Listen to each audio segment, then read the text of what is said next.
Since this was my first time visiting Mexico, I decided to book the trip with Heart of Travel, a community-driven and female-powered travel agency founded on the principles of ethical travel. They put together travel experiences through immersive group tours and supporting small local businesses, which was something I really appreciated and felt was a positive way to learn about Mexican history, culture, and to immerse myself in the country. When I first landed in Mexico City, I was picked up by a private driver from the airport, who took me to Hotel Casa Nuevo Leon, where I would be staying for the next week. This hotel was beautiful and conveniently located in the Condesa neighborhood, where a lot of places were within walking distance. Some of my favorite things about this hotel are the daily room cleanings, the gorgeous windows allowing for natural lighting, large closet spaces for hanging clothes, coffee making stations, and the rooftop courtyard, making for the perfect spot to do yoga. I also loved that the hotel had a restaurant and bar by the lobby area, so I could grab food or a drink whenever I felt like it. I met with our tour guide Paulina and the rest of the group so we could exchange some pesos from a nearby ATM. Then we took a break since we all had a long travel day. I decided to walk around Parque Mexico, which was a short 3-minute walk from the hotel, and got to explore the area before meeting up with the group again to grab dinner at Maroma in Cuauhtémoc, where chefs Mercedes Bernal and Rodney Cusick blend global culinary techniques with a deep respect for Mexico's bounty from land to sea. We all ordered a variety of plates to share, and this was definitely one of my favorite meals from this trip as a whole.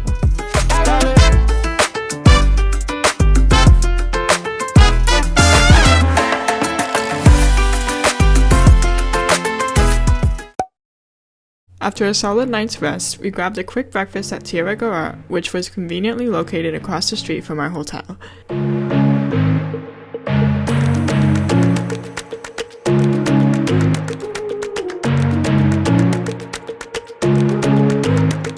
Then we were picked up at the hotel and driven to El Ángel, Monumento a la Independencia, where Paul taught us about the history and significance of the monument and why it is an important piece representing Mexican history.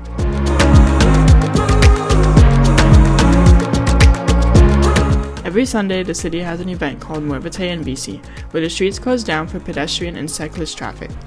So, we decided to rent some bikes through the EcoBici app to ride along the iconic Paseo de la Reforma and through Chapultepec Park.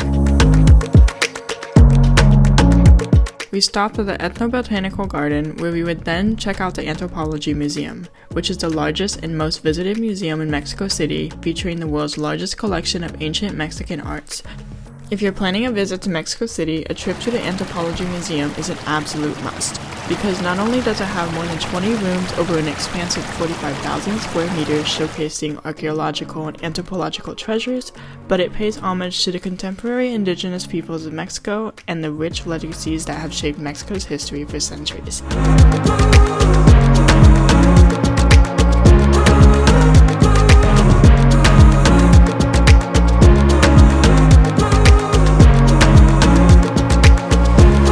Make sure to see the Aztec Stone of the Sun and the faithful replica of Montezuma's headdress while you're there. Finishing up at the Anthropology Museum, we walked over to Los Panchos, a taqueria that has been around since 3 generations of Mexicans of Michoacan origin, perfecting their fusion between tortilla and pork. Trying their carnitas is an absolute must here. We had a break in the afternoon to rest, so I walked over to Derba Mancha to do some work and met with the girls at Ojo de Agua for a light meal. Before heading out with the group to the iconic Churreria El Moro to try their delicious and ginormous, oh my goodness, churros. El Moro was founded in 1935, which marks 90 years of selling their churros and chocolate. After our sweet treat, Paul took us to the Palacio de Bellas Artes to see the Ballet Folklorico, where we got to see the beautiful performances engaging Mexican history and culture through dances, costumes, and live orchestra.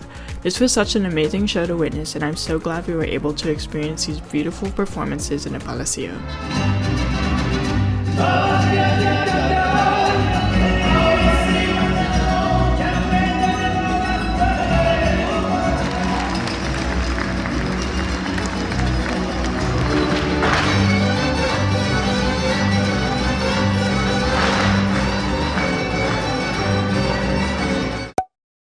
We started early the next morning and met with our tour guide Hugo, who drove us to his grandmother's home in Tequisislan for some homemade conchas, coffee, and hot chocolate, before we embarked on our journey to Teotihuacan for a guided tour of the archaeological site.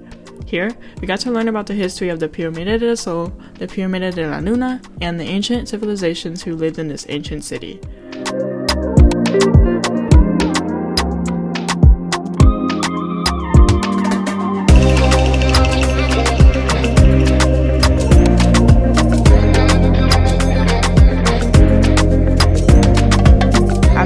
of the pyramids, we were transported back to their home for a delicious lunch made by Hugo and Gabriel's mother. Red mole, a 52-ingredient family recipe passed down 4 generations, and green mole, a modern twist by their mother blending tradition and innovation. And I'm not sure if I was just extremely hungry after spending hours in the sun, but this was hands down the best mole I've ever eaten in my life. We then got to participate in a pulque tasting, where Hugo and Gabrielle taught us about the history of pulque and the process they undergo to make pulque from their family farm. I had never tried pulque before, but this special blend that their family makes was delicious. Once we finished up our culinary experience and tasting, we made our way back to Mexico City, where we had the rest of the evening to relax before another exciting day to follow. We got to sleep in a little this morning and met with Pau across the street from our hotel at Cafeteria El Pendulo for a quick breakfast before beginning our walking tour of La Condesa and Roma. We started out in Parque Mexico for a quick walkthrough before learning about the rich history of the neighborhoods, architectural styles, and how the cities were shaped to be how they are today. I especially loved admiring the architecture of the buildings and how each had their own unique charm and story behind them.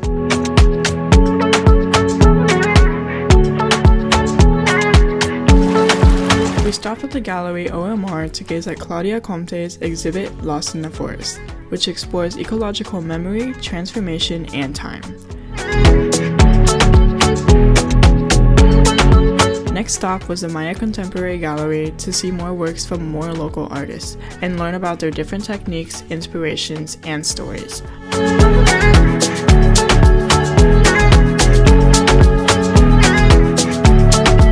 After our walking tour, we stopped at Panaderia Rosetta because I had heard their pastries were a must-try, so we ordered some pastries to go, then grabbed lunch at El Pescadito to try their delicious fish and shrimp tacos. We went back to our hotel for a little break before making our way over to Polanco for a pottery making class at Solta Arte, where we learned the fundamentals of ceramics and were taught how to mold and shape our own creative pieces. I absolutely loved this class, even if I wasn't the best at pottery making, because I still had a lot of fun.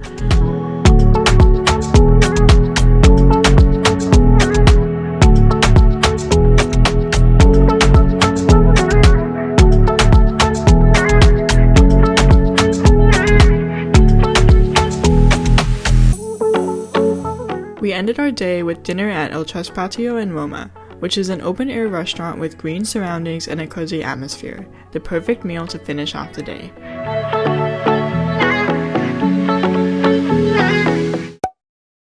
After grabbing a quick bite for breakfast, we met with Alex, who was going to guide us through the streets of Roma for an art tour. Here, he taught us about many of the colorful murals around town, the artists behind them, their stories, and overall significance in Roma.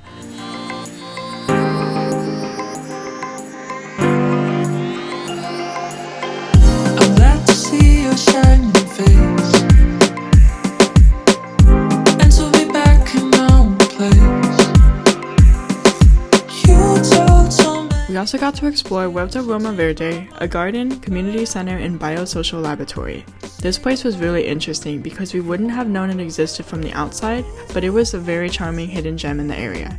After our street art tour through Roma, we made our way to Centro Histórico to eat lunch at Roldan 37, where we had the pleasure of dining in the former residence of the Fragoso family, which is now part restaurant and museum. Here, we got to try some of the refreshing aguas frescas and specialty dishes. This is where I got to try out crickets for the first time.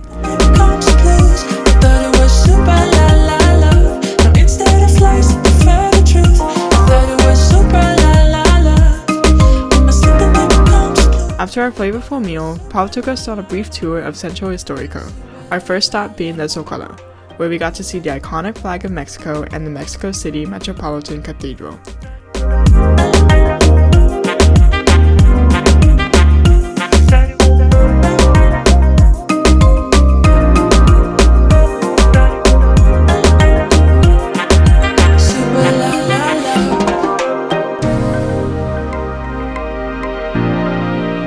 Walking along the streets, we got to see the Palacio de Bellas Artes in the daylight, along with the Postal Palace and the Torre Latinoamericana, where we will be going to see the city skyline for sunset. The Mirador Torre Latino is on the 44th floor at 139 meters above ground, and offers beautiful views of the city and the mountains surrounding it. We also got to learn about the history of the tower and the landscape.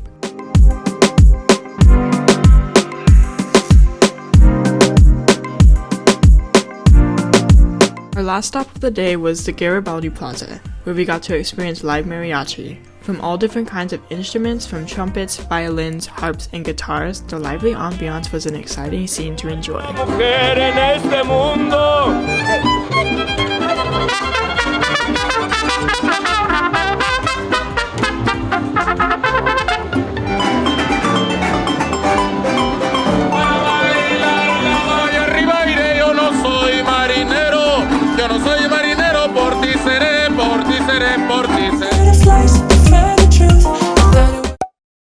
Today marks another early day as we catch a morning ride to Xochimilco for a guided tour of the canals and chinampas.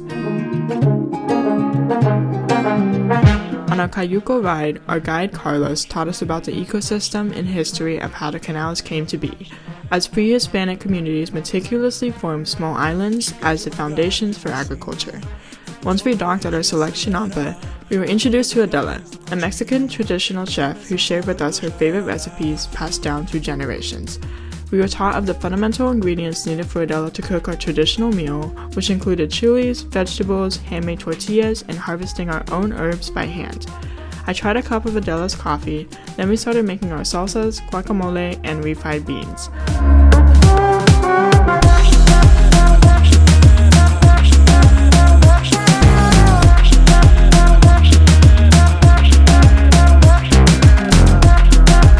After this process, we were guided through the farm to pick out the herbs needed to create our dishes.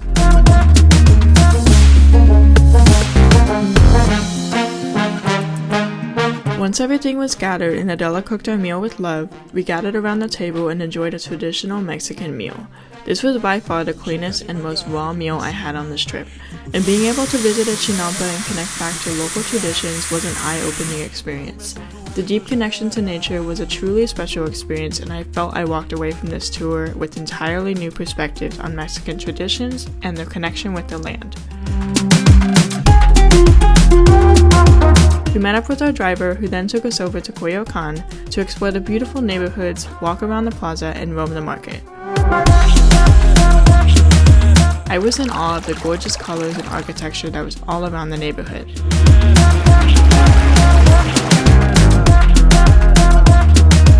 We stopped at the Frida Kahlo Museum to learn about the artist's history and to walk around the Casa Azul. It was interesting to see the old house she grew up in and share with her husband Diego Rivera, and to admire all of her artwork, personal belongings, and mementos throughout the museum. There was so much inspiration to pull from her strength and perseverance in life, that despite all the pain she went through, she was able to channel that into art and still lived a life being unapologetically herself. Continuing to an Anahuacayo museum, we immerse ourselves in the Idolage, a collection of pre-Hispanic figurines gathered by Diego Rivera.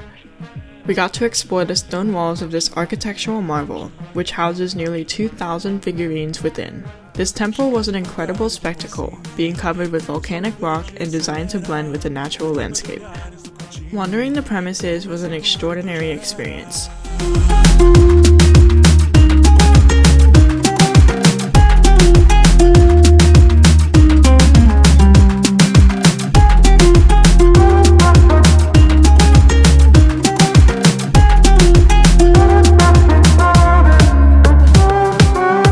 Just in time for dinner, we make our way to Tabula Rasa in the southern part of Mexico City, where we are greeted by Chef Jose, who takes us along for a unique culinary experience, as he prepares us with a special home-cooked meal as we enjoy the beautiful garden, vibrant colors, and lovely decorations of his home.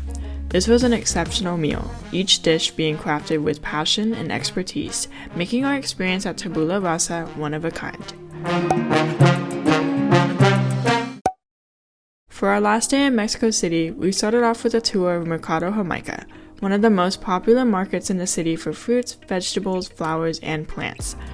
We met with our tour guide Adriana, who took us through sections of the market, educating us about the history, its significance, and giving us lots of ingredients and flavors to try.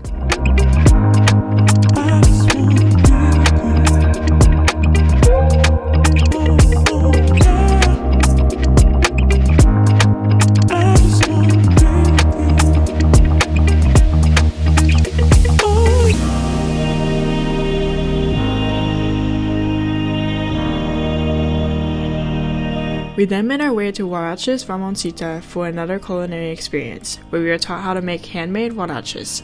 This was such a fun cooking experience, cutting our own vegetables, mixing our salsas in a traditional molcajete, slapping the dough, and forming our huaraches, then cooking on the grill and bringing our meal together. We took a small break afterwards, then made our way to Salon Rosario for a mezcal mixology masterclass, where we immersed ourselves in the art of crafting mezcal-based cocktails. We were taught by an expert mixologist the history and flavors of mezcal, while also learning the different ingredients and techniques for creating our own cocktails. The two drinks that we learned to make were a margarita and a Negroni, and while this was the first time in my life that I've made a cocktail, I think our mixologist taught us well, because the drinks tasted superb.